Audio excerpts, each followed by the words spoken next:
They were selling her with the furniture. Nora stood between a stack of chairs and 3 barrels of grain, while men walked past, inspecting the cattle, the tools, the building itself. Some glanced at her. Most didn't.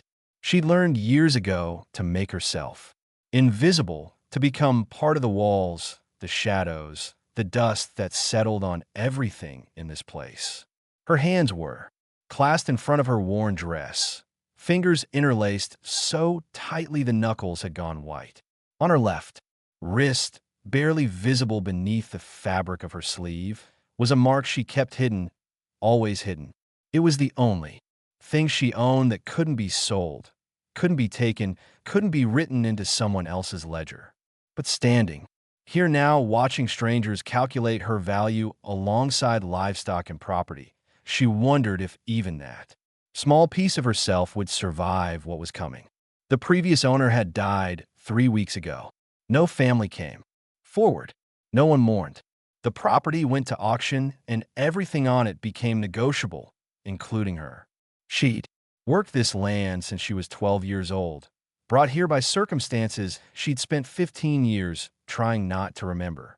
The work had been brutal, the isolation worse, but it had been predictable, safe, in its own terrible way.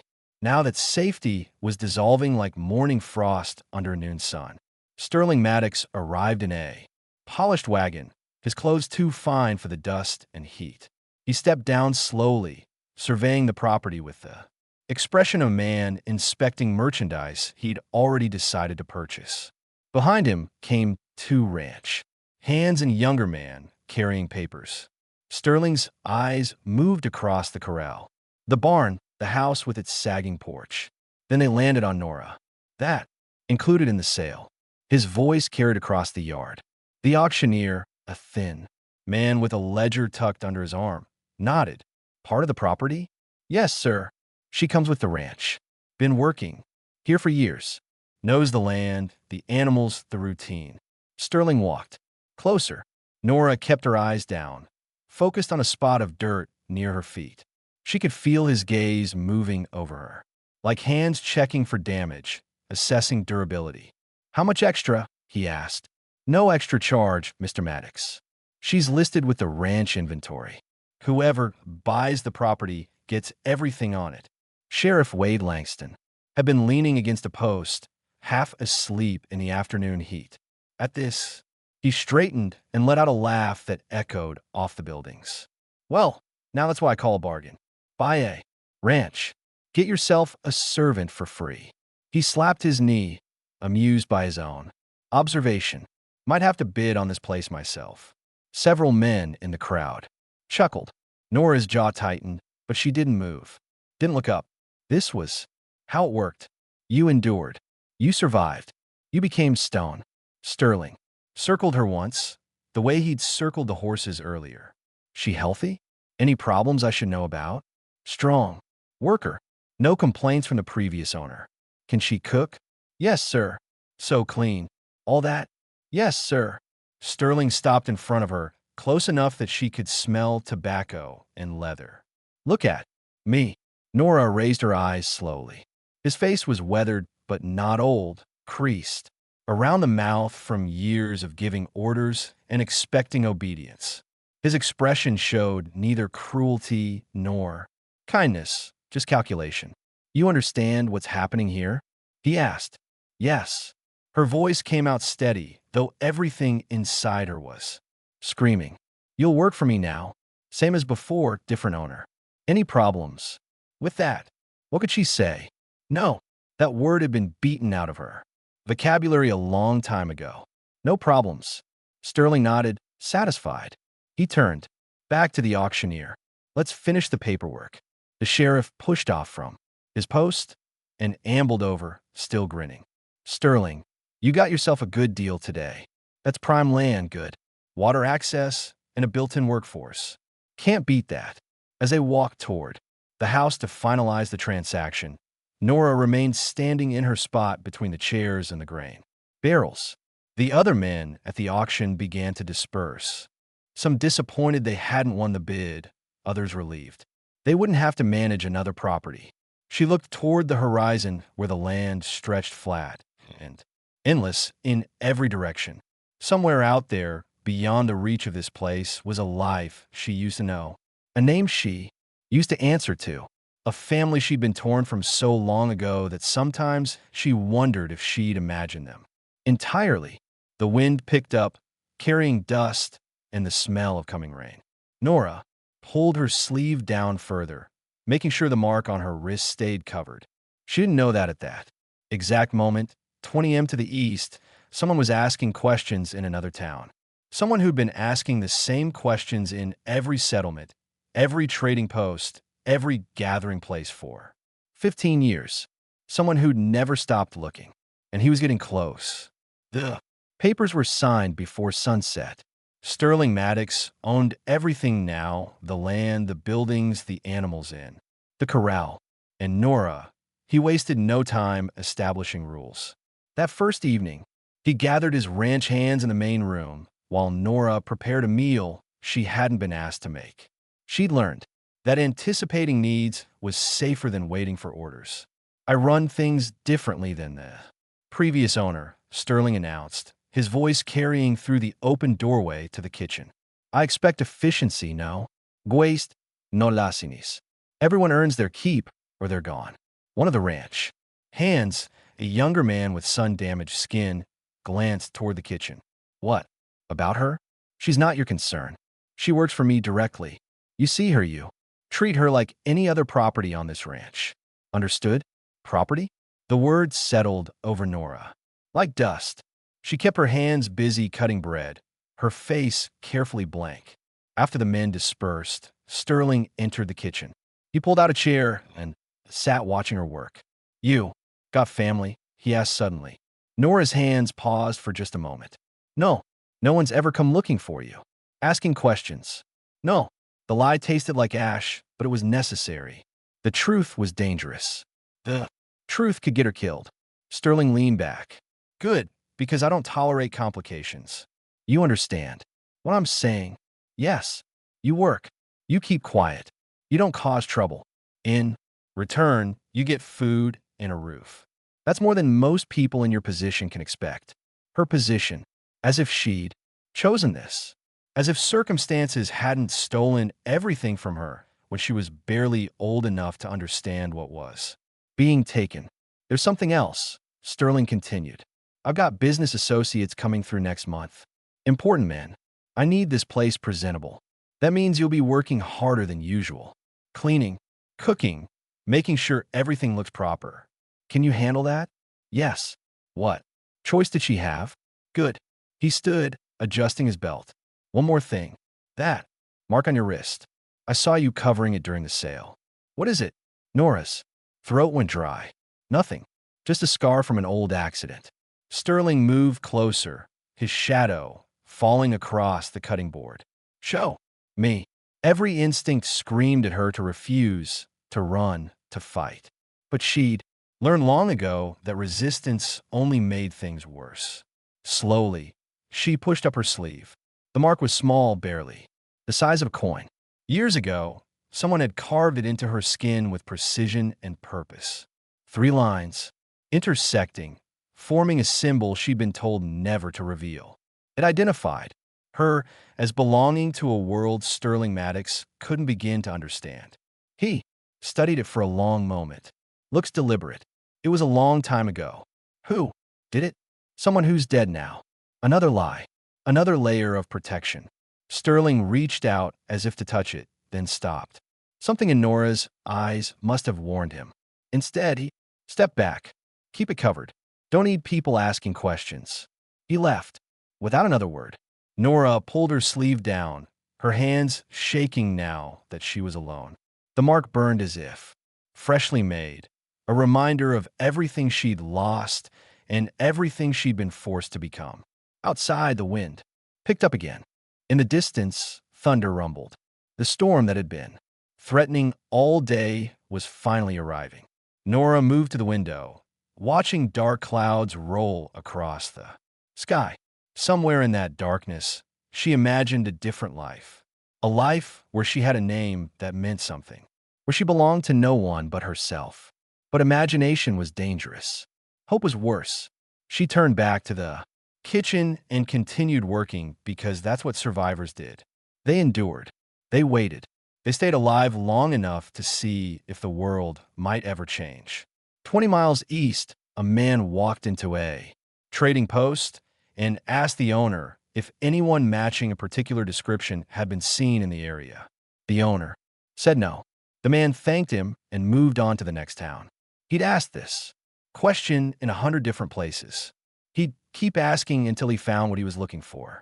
3 days after the sale, a stranger rode into town on a paint horse that looked like it had traveled 1,000 miles. Without complaint, the man sat tall in the saddle, his dark hair pulled back, his clothes a mixture of traditional Apache garments and practical frontier wear. He carried no visible weapons, but something in the way he moved suggested he didn't need them. People stopped what they were doing to watch him pass. Conversations died mid-sentence. Women pulled their children closer. Men's hands drifted toward holstered pistols. They suddenly remembered carrying.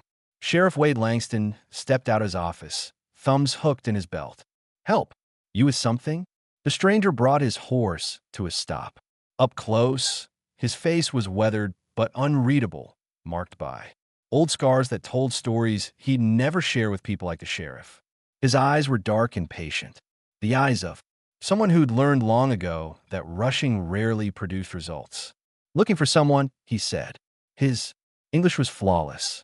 Without the broken grammar white settlers expected from natives, this irritated Wade more than an outright threat would have. "We don't have many people here. Might be you're in the wrong place." "I've been in many wrong places. I'll know the right one when I find it."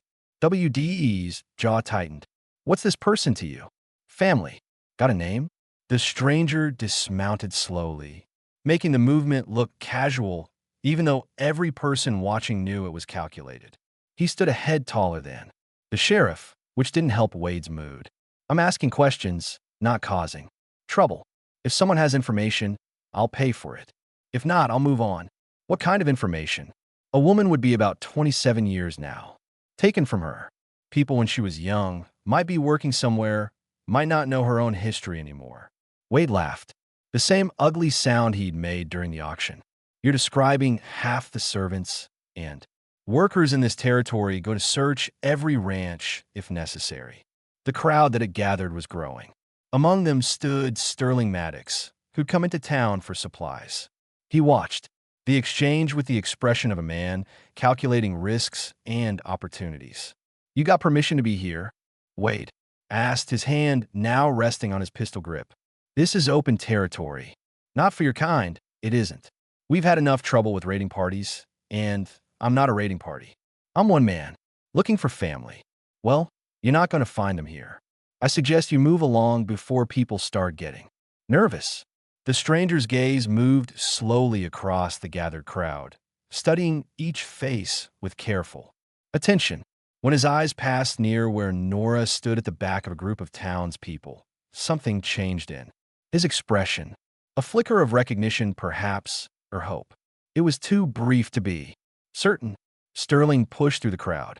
"Sheriff's right. We don't know anything about missing people. But I'll tell you what, you leave peacefully now and I'll personally ask around. If I hear anything, I'll send word."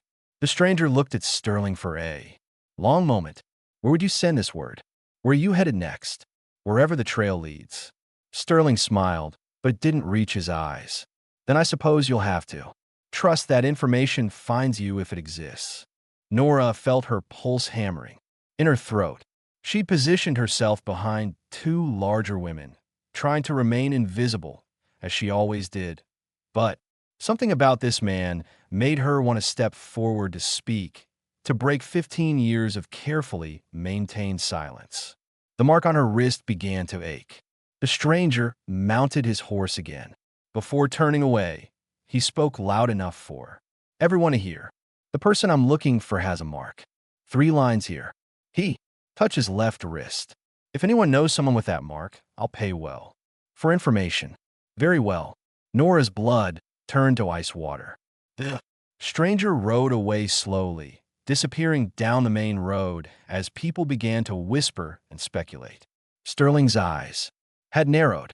Sheriff Wade looked annoyed, but relieved the confrontation had ended without violence, and Nora stood frozen, her sleeve pulled down as far as it would go, covering the exact mark the stranger had just described to the entire town. Sterling didn't speak on the ride back to the ranch. Nora sat in the back of the wagon between supply crates, her mind racing through every possible outcome of what had just happened. The stranger knew about the mark. He described it perfectly. And now, an entire town full of people knew what to look for. When they arrived, Sterling ordered her inside immediately. The ranch hands were told to secure the property perimeter, watch for anyone approaching. The easy confidence he'd displayed during the auction was gone, replaced by something harder and more dangerous. Inside the house, he paced while Nora stood near the doorway waiting. "That, Mark," he said finally, "it's what that man described, isn't it? Lying now would be worse than admitting the truth." "Yes." Sterling stopped pacing. "Who is he to you?" "I don't know him. Don't lie to me." "I'm not lying. I haven't seen him before today, but he's looking for you specifically." Nora's hands were shaking. She clasped them together, trying to steady herself. "He's looking for someone who might not exist anymore." "What does that mean?" "It means I was a different person 15 years ago. That person died when I was brought here." Sterling studied her with cold calculation. "You're Apache." It wasn't a question, but she answered anyway. "Half, and this man is what? Family? Possibly. I don't remember clearly. I was young, but you remember enough to hide that mark all these years." Nora said nothing. Sometimes silence was the safest response. Sterling moved to the window, looking out toward the road. "This is a problem. If he comes back, if he starts asking more questions, if he finds out you're here, I'll tell him nothing. I'll say I don't know him. You think it will work? You think he'll believe you?" "It has to work. I have no other choice." Before Sterling could respond, one of the ranch hands burst through the door, breathing hard. "He's back, the Apache. He's coming up the road." Sterling's jaw clenched. "Get the others. Everyone armed and ready. But nobody shoots unless I give the order." The ranch hand disappeared. Sterling turned to Nora. "You stay out of sight. I don't care where, but he doesn't see you. Understood?" Nora nodded and moved toward the back rooms. But instead of hiding completely, she positioned herself near a window where she could see the front yard without being easily seen herself. The stranger rode slowly into the yard, his horse calm despite the 5 armed men now positioned around the property. He dismounted without hurry, his movement suggesting he'd faced worse odds and survived. Sterling stepped onto the porch. "You've got no business here." "I think I do." The stranger's voice carried clearly. "Someone in that town square earlier recognized what I described. I saw in their face. Lots of people got scars and marks. Doesn't mean anything. This one does." The stranger took a step closer. "Her name was Nahilzit. It means she who walks between worlds. She was 12 when she was taken. Our mother died trying to protect her." Nora's legs nearly gave out. She gripped the windowsill, fighting to stay upright. Those words, that name, memories she'd buried came flooding back with physical force. Sterling's expression hardened. Even if such a person existed, even if she was here, she'd be property now, legal property. You'd have no claim. "She's my sister." The words hung in the air like thunder before a storm breaks. "I don't care if she's your sister or your daughter," Sterling said, his hand moving to his pistol. "The law says she belongs to me. I have papers, legal papers. You have nothing but old stories." The stranger's face remained calm, but something in his eyes shifted. "Then I'll buy her. She's not for sale.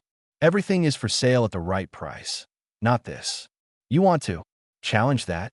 You take it up with the sheriff, but he'll tell you the same thing I'm telling you. She's mine. Now, get off my property before I have you removed." The stranger looked past Sterling toward the house, as if he could sense someone watching from inside. When he spoke again, his voice was quieter but somehow more dangerous. "I've searched for 15 years. I won't stop now. Then, you'll be searching for nothing. There's no one here for you. For a long moment, they faced each other. Then the stranger mounted his horse, but before turning away, he called out in a language Nora hadn't heard in 15 years. Words that cut through time and distance and all the walls she'd built around herself. Nahilzi T, if you can hear me. I am. Nahilzi, I came for you. Nora's control shattered. Without thinking, she stepped into view at the window. Time seemed to stop. Nora stood, framed in the window, visible to everyone in the yard. Her brother sat motionless on his horse, his expression transforming from controlled determination to raw recognition. 15 years of searching had led to this moment. Get away from that window, Sterling hissed. But it was too late. Nahil's I dismounted again, faster this time. Sister, the word carried the weight of 1,000 lost conversations. A childhood stolen, a family torn apart. Nora wanted to run to him. She wanted to stay hidden. She wanted to scream. She wanted to disappear. Instead, she stood frozen, caught between two impossible choices. Sterling pulled his pistol. That's far enough. Put the weapon down, Nahili said, his voice steady. This doesn't have to end badly. Ends with you leaving my property now. One of the ranch hands cocked his rifle. The sound was obscenely loud in the tense silence. Nahil's side didn't flinch, but his eyes moved briefly to assess the positions of all 5 armed men. I'll pay you, Nilsai said. Whatever you paid. For the ranch, I'll match it, plus more. Sterling laughed, but there was no humor in it. You think you have that kind of money? I have connections, resources, people who owe me favors across 3 territories. I can get what you need. What I need is for you to understand that she's not leaving here. Those papers I signed make her mine. Legal and binding. You come back again, you'll be trespassing, and I'll have the law on my side.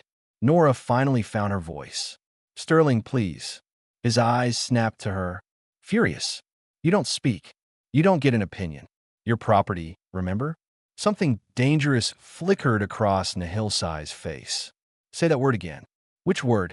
Property. Sterling was enjoying this now, feeding on the power dynamic. That's what she is. What she's always been since she got here. You want to change that? You'll need more than threats and promises. Nahilzi took another step forward. 2 of the ranch hands raised their weapons higher. Brother, don't. Nora's voice cracked.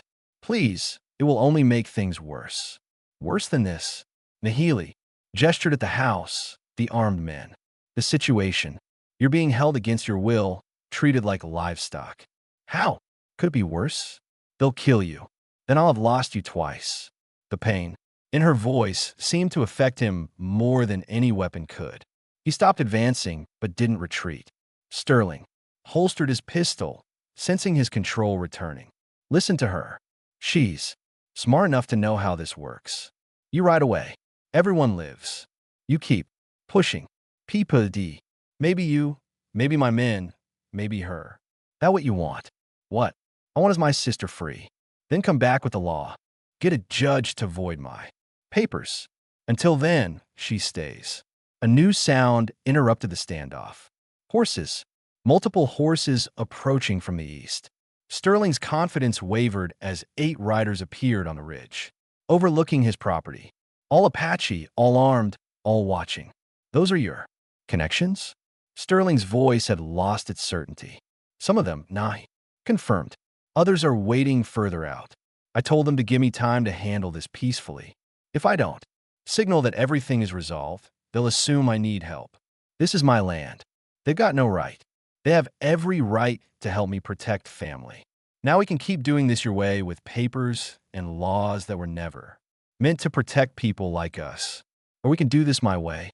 Sterling looked at the men on the ridge, then at his 5 ranch hands, who suddenly seemed far less confident. Then he looked at Nora, calculating. Fine. You want her? Prove she's your sister. Nahil's Isay's eyes narrowed. How? She shows us that mark, and she confirms your story in front of witnesses. If she does both, I'll consider negotiating her release. It was a trap. Nora could see it in Sterling's expression. He was buying time, trying to find an angle, but what choice did she have? She pushed open the window. I'll do it. No, Nahili said immediately. You don't have to prove anything to him. Yes, I do. Or this never ends. Nora walked out of the house, past Sterling, down the steps. Every eye was on her, the ranch hands, the Apache on the ridge. Her brother watching with 15 years of hope and fear in his eyes. She stopped in the middle of the yard and slowly pushed up her left sleeve, revealing the 3 intersecting lines carved into her wrist. My name is Nahil Zaidi, she said clearly. This man is my brother. Everything he said is true. The silence that followed felt like the world holding its breath. Then Sheriff Wade Langston rode into the yard, drawn by reports of armed Apache near town. And everything that was already dangerous became explosive. Sheriff Wade Langston took in the scene with growing alarm. Apache warriors on the ridge, armed ranch hands in defensive positions, a woman standing in the middle of it all with her wrist exposed, and Sterling Maddox looking like a man who just realized his property dispute had become a potential massacre. Somebody want to tell me what's happening here? WDE's hand rested on his pistol grip, but he was smart enough not to draw it. Not yet. Sterling spoke. First, this man is trying to steal my property. I have legal papers saying she belongs to this ranch. She's my sister, Nahili said flatly. Stolen from our people 15 years ago. Your papers don't change that. Wade looked at Nora. This true? He's your brother. Every word she spoke now would have consequences. Liv hung in the balance of her answer. If she denied Nahilzi, he might leave, but she'd remain enslaved. If she confirmed the truth, Sterling would fight to keep what he believed he owned, and people would die. Yes, she said. He's my brother. Wade's face darkened. Well, that's unfortunate, because the law doesn't care about family connections when there's legal ownership involved. The law, Nahili said with barely controlled anger, was written by people who don't see us as human. Maybe so, but it's still the law and I enforce it. Wade gestured toward the warriors on the ridge. You need to tell your friends up there to disperse. Having armed men threatening citizens is a crime. They're not threatening anyone. They're protecting family. From where I'm standing, it looks like intimidation. The tension was reaching a breaking point. Nora could feel it in the air, in the way hands gripped weapons tighter, in the way horses stamped nervously. There's another way, she said suddenly. Sterling, you said I could be bought. Name your price. Sterling's eyes narrowed. You don't have money. He does. She gestured to Nahilsai. He said he had resources. So name your price and end this. For a moment, Sterling seemed to consider it. Then his expression hardened. No, I've changed my mind. You're worth more to me as leverage now than as a sale. Leverage for what? Nahilsai demanded, for making sure those warriors leave peacefully. For making sure I don't have Apache problems in the future. You want your sister? Guarantee me safety. Guarantee that my property won't be touched. My cattle won't be taken. My ranch hands won't be threatened. Give me that in writing signed by tribal leaders. And we'll talk about our freedom. It was a power play. Sterling had realized that Nora's presence gave him negotiating power he'd never had before. Nahil's jaw clenched. You're using her as a shield. I'm using her as an asset. That's business. That's cruelty. Call what you want. Those are my terms. Wade nodded approvingly. Sounds fair to me. You Apache have been causing problems for settlers for years. About time someone had leverage to negotiate peace. Nora felt sick. She'd gone from being property to being a bargaining chip. The slavery hadn't ended. It had just transformed into something more complex and more public. I won't do it, she said. I won't be used this way. You don't have a choice, Sterling replied. Unless you want to watch your brother and his friends get arrested or shot, trying to take you by force. Nilzai took a step towards Sterling, his patience finally breaking. You think you can hide behind the law forever? I think I can hide behind it long enough. Sterling smiled coldly. Sheriff, I want these men removed from my property. Arrest them if they resist. Wade looked uncertain. The math wasn't in his favor. 5 ranch hands and 1 sheriff against 8 Apache warriors with possibly more waiting nearby, but backing down would Look like weakness. You heard the man, Wade said, trying to sound authoritative. Time to leave. Nahili didn't move. Neither did his warriors on the ridge. Then one of Sterling's ranch hands, the young one, with sun-damaged skin, lowered his rifle. Boss, this isn't right. Excuse me. She's his sister. We're not fighting over someone's sister. You work for me. You follow my orders, not these orders. The ranch hand set his rifle down. Completely. My own sister was taken by raiders 5 years back. I want someone to help her. If she was found, I'm not stopping this man from doing the same. Sterling's face went red. You're fired. Get off my property. The ranch hand walked away without argument. His departure seemed to shift something in the air. 2 other ranch hands exchanged glances, uncertainty replacing their earlier resolve. Sterling realized his power was crumbling. Sheriff, do something. Wade looked at the remaining ranch hands, at the warriors on the ridge, at Nilzai, who looked ready to fight, and at Nora, standing in the middle of it all. Sterling, Wade said carefully, maybe you should reconsider that sale. No, she's mine. She's not a chair or a cow. She's a person with family. And those family members look real motivated. I have papers. Papers burn. Nahili said quietly. The threat wasn't even thinly veiled. Sterling's hand moved toward his pistol.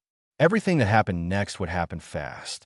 Sterling's hand had barely touched his pistol when Nora moved. She stepped directly between him and her brother, arms spread, making herself an impossible-to-ignore obstacle. Stop, she said firmly. All of you stop. Get out of the way, Sterling hissed. No, this ends now. My way. Nahili looked at her with concern. Sister, what are you doing? Nora turned to face him, her expression resolute. I'm making a choice. For the first time. In 15 years, I'm choosing. She pulled a small knife from her belt, the one she used for kitchen work.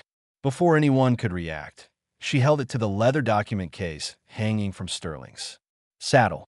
Those papers, she said, the ones that say you own me. Burn them. Sterling laughed incredulously. You think destroying papers changes anything? I can get copies. The records exist. Then I'll run. Every single day I'll run. I'll make your life so difficult.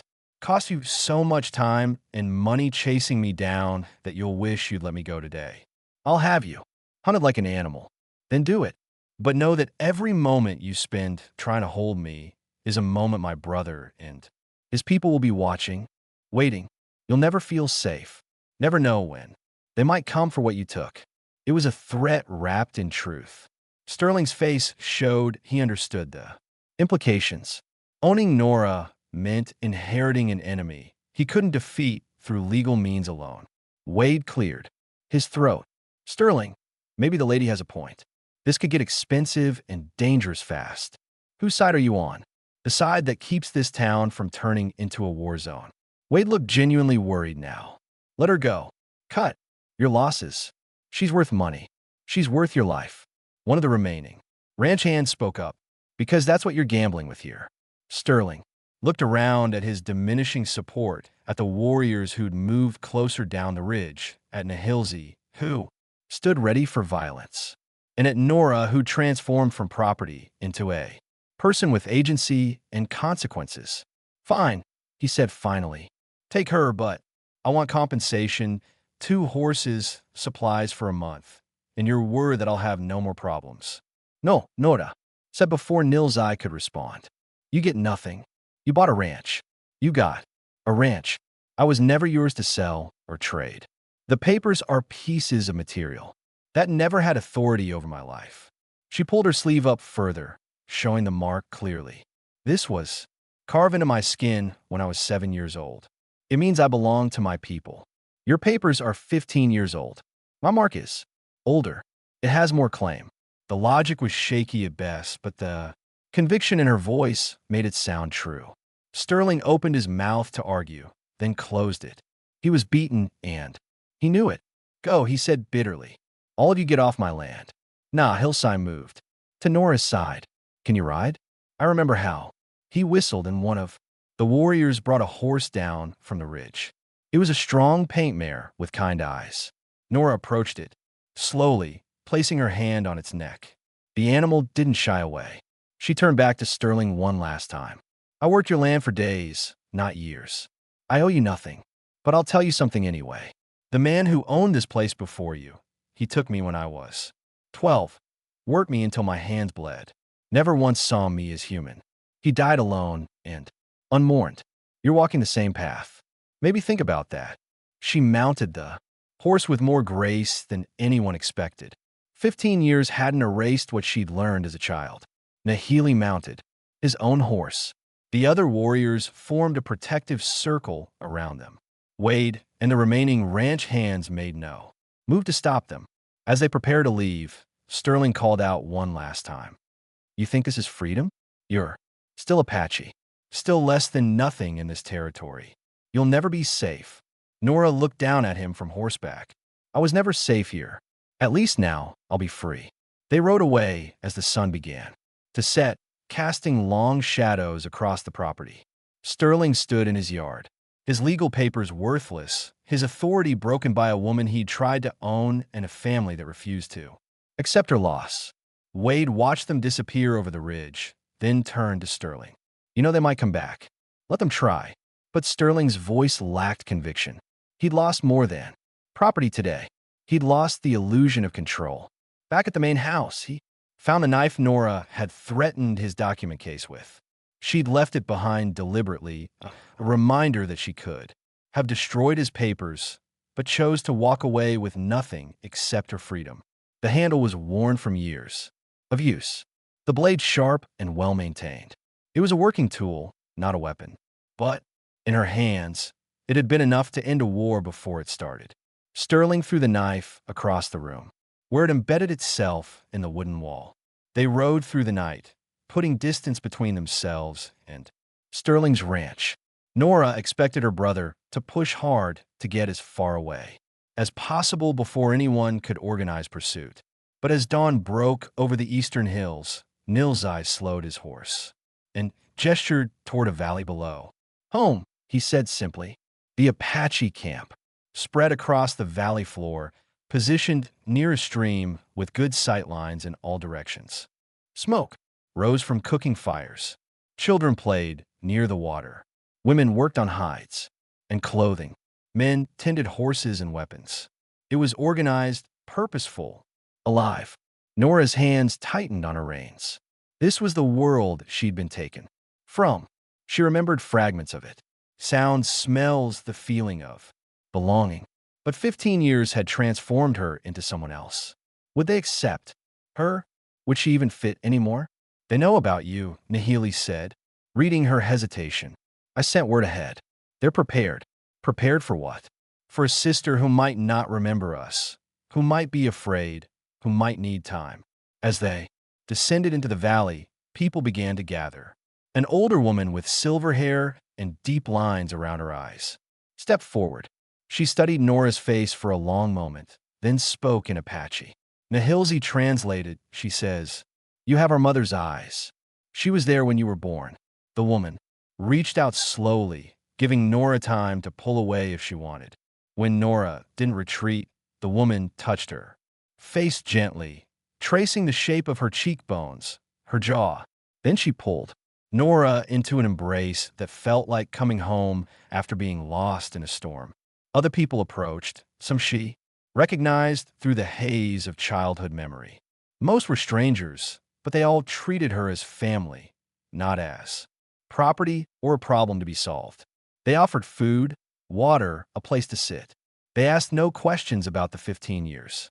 They simply made space for her to exist. Nahilzi led her to a shelter that had been prepared. Inside were clean clothes, blankets, a water basin. This is yours. No one will enter without permission. You can stay here as long as you need. Nora looked at the simple space. It was smaller than the room she'd occupied at Sterling's ranch, but it was hers. Truly hers. No one owned it. No one owned her. What happens now, she asked. Whatever you want. You can learn our ways again, where you can forge your own path. Some of our people live traditionally, others trade with settlements, some do both. You decide. I don't know what I want. Then take time to figure out. You have that luxury now. Over the following weeks, Nora began to remember and relearn. The language came back faster than she expected, buried but not destroyed by years of forced silence. She learned to prepare food the traditional way, to work leather, to understand the patterns and rhythms of camp life. But she also kept parts of the person she'd become. She could read and write English, skills that proved valuable when dealing with traders. She understood how white settlers thought, which helped in negotiations. Her 15 years of survival had given her tools that serve her. People. One morning, 2 months after her arrival, a young girl approached Nora's shelter. She was maybe 11 years old, her arm bandaged from an injury. They say you know medicine from the settlement. Doctors, the girl said shyly. Nora did. She'd learned by necessity, treating wounds and illnesses. When the ranch owner refused to pay for proper care, she examined the girl's arm, recognized infection starting, and prepared a pus using both Apache remedies and techniques she'd learned in captivity. As she worked, other people came with questions. How did settlement laws work? What did traders value most? Could she help write letters to officials? Gradually, Nora found her place. She became a bridge between worlds, using knowledge from both her past and her captivity to help her people navigate an increasingly complicated territory. One evening, Nahil found her sitting by the stream, watching the sunset. Regrets? He asked about leaving Sterling's ranch. Never. About the 15 years? Nora considered this. I regret what was taken from me, but I can't regret who it made. Me. Those years gave me strength I didn't know I needed. Mother would be proud of who you become. I wish she could have seen it. She saw the beginning. That's enough. They sat in comfortable silence as stars began to appear. In the distance, children laughed. Horses nickered in their corral. The camp settled into evening routines that had been practiced for generations. Nora pulled up her sleeve, looking at the mark on her wrist. For 15 years, she'd hidden it, ashamed and afraid. Now, she wore it openly. It wasn't a brand of ownership. It was proof of belonging. A reminder that even when everything else was stripped away, family remained. Sterling Maddox still had his ranch, his papers, his illusions of control. Sheriff Wade Langston still enforced laws that saw some people as less than others. The world hadn't changed, but Nora had. She'd gone from property to person, from victim to survivor to something more. She had a home, a family, a future she could shape with her own hands. And that was enough.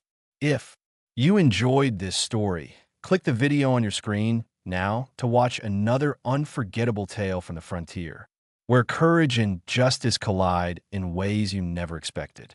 Don't forget to subscribe and consider a super chat too. Help us keep bringing you more stories like these. Your support means everything too.